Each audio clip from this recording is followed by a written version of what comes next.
The thing I like most about the changes that Joe has made is that despite being modern and bright and fresh, it's the most peaceful place at Berryfields. If I can slip away for a few moments, this is where I come to have a few moments of reflection. And it shows that even if you've got an area that's just paved, you can have a full garden with borders, containers, and even a water feature. Now, let's go to a very different corner of Berryfields. We love hearing from you, especially when you've got nice things to say, and even if you're telling us a few home truths, we always learn from it. And at the end of 2004, we asked you to contact us and tell us what sort of garden you'd like us to make in this area here. We had lots of suggestions, ranging from wildlife garden to water gardens, even one gentleman who said that we should concrete the whole thing and paint it green. Well, we decided not to go with that particular suggestion, but we did follow the majority opinion, which was overwhelmingly in favour of a jungle garden. Now, this was a new kind of gardening for me, so I was very excited about it. But before I could begin the planting, I had to assess the site and establish the hard landscaping.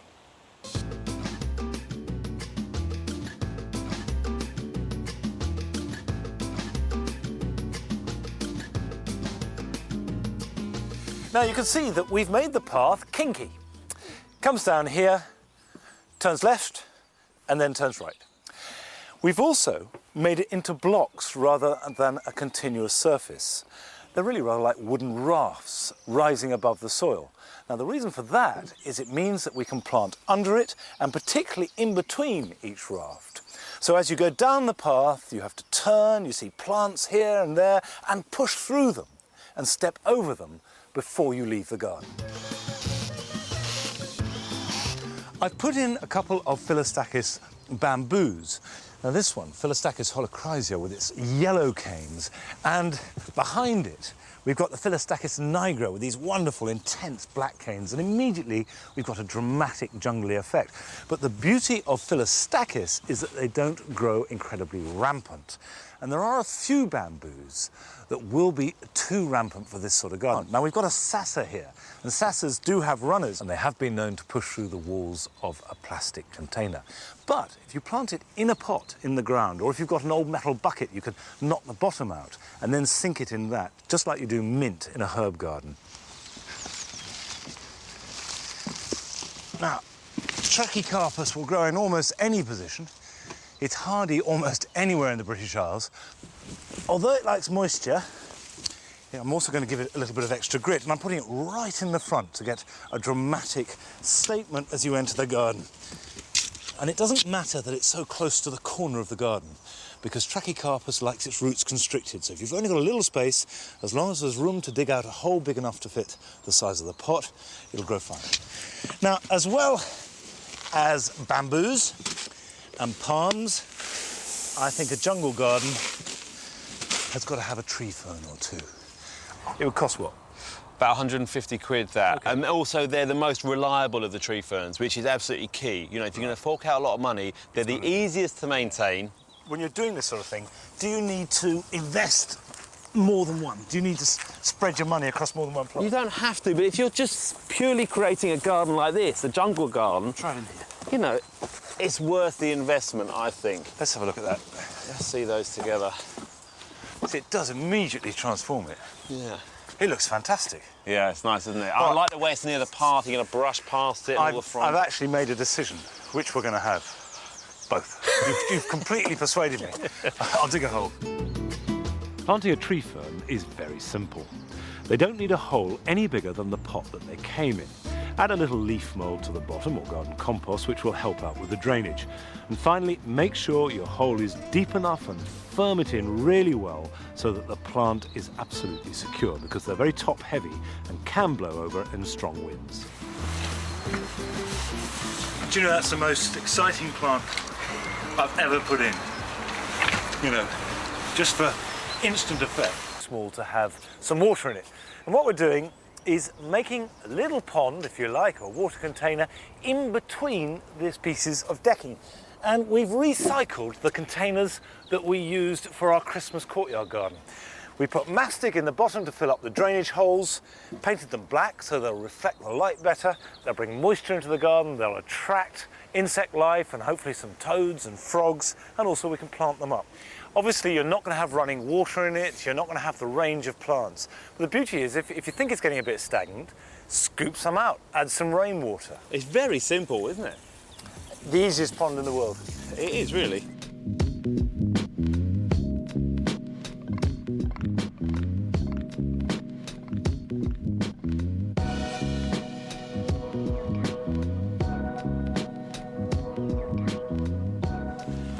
In many ways, the jungle garden has been the most successful of all the gardens that we've attempted over the last 3 years here at Berryfields. And what I particularly like about it is that it uses an awful lot of hardy plants, like the bamboos and the ferns and hostas. Of course, we'll have to protect the brugmansias and the cannas, but in general, this will survive over winter. And in the future, I want to add aracemas and podophyllums and increase that jungly effect, and I can't wait to see how it develops. Now, I am the first to admit that the aspect of gardening that gives me the most sustained pleasure is the growing of organic fruit and vegetables. So the kitchen garden here at Berryfields is my favourite place. But any garden without a vegetable patch is like a house without a kitchen. The growing of your own vegetables and then eating them in season is one of life's great pleasures. And it's hard to remember that when we first came here, all there were 2 narrow beds, and we hadn't even got our greenhouse up in time. In just a few months, a scruffy building site turned into a working vegetable garden. We're all pleased with what we managed in a short space of time, but inevitably there were a few disappointments. And nothing was more disappointing than my brassicas. When I planted them out, like any good gardener, I fitted them with little collars to protect them from cabbage root fly. If the collar's there and it can't get into the soil, it'll lay its eggs on the collar, and these will either desiccate very quickly, or else birds will come along and eat them, and the cabbage won't be touched. 2 weeks later, and the collars were working. Not a sign of cabbage root fly. Unfortunately, we didn't put any protection against the pigeons, and they've stripped them. Now, with pigeons, really, the only thing you can do is create a barrier. So we've put up this netting framework. It's quite substantial, but we can use it later for soft fruit or anything else we want. The netting definitely kept the birds out, but now the cabbage white butterflies have got in, and they've been laying their eggs. You can see some over there in clusters, hatching out into tiny little caterpillars that are grazing through, and then as they get bigger, we've got some here very well camouflaged but extremely effective at eating through the leaves. To be honest, in the end we had to admit defeat and lose the crop. But any pigeons thinking they'll feast on our brassicas in future should watch out, because now we've got the potato hawk. Over the winter, the pigeons have got my cabbages again. We had this marvellous potato hawk. That disappeared, pigeons flocked in, and they stripped it. We're going to have to net that, I think. Good ground preparation is crucial for any vegetable garden, but I took even more care when I planted out our first asparagus. Now, I've got the crowns in here, put a bit of bag over them to keep them nice and moist. I bought these as packs of 4, and you can see this is the crown bit, and the roots hang down like spiders' legs, and you just drape them over the top of the ridge, 12 inches apart, and work your way along. Autumn sown garlic has a great advantage of having a good chance of a spell of cold weather, and if you want garlic to perform cloves as opposed to a single bulb, they must have a spell of cold, about a month of under 10 degrees. And the only thing you have to worry about is getting them the right way up. Now that's a really good clove. The flat plate at the bottom is where the roots come from, and the pointy bit is where the leaves come from. So don't plant them upside down. Now, the reason for sowing peas is not to give yourself a huge supply, but just to have that wonderful succession of absolutely fresh peas from the pod. And if you can harvest them and take them to the table, you're a better person than I am, because I always end up eating them out in the garden. And they're dead easy to grow. Just rake it down. Remember, this has been dug over. And then with the back of the rake, take out a wide, shallow drill. Now, these are Hurst green shaft, which have good long pods, nice old-fashioned variety.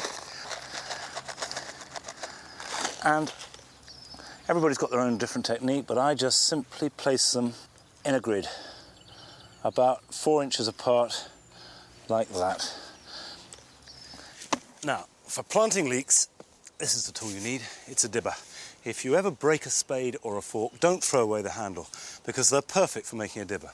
Just saw it off. I've just sharpened that up with a knife, and it's just the trick for the job, because we want to make a hole that's quite deep.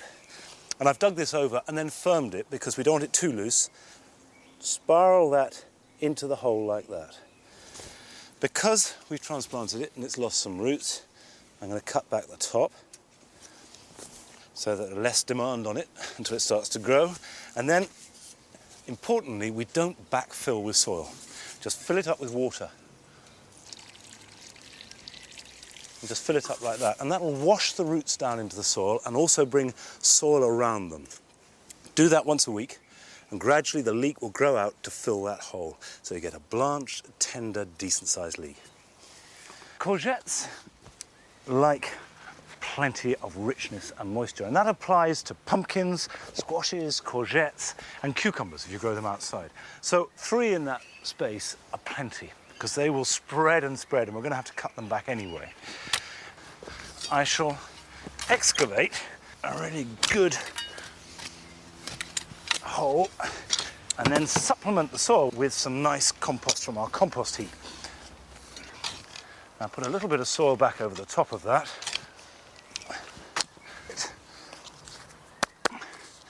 And we'll plant that. And the point is I'm planting it deep, well below the level of the ground.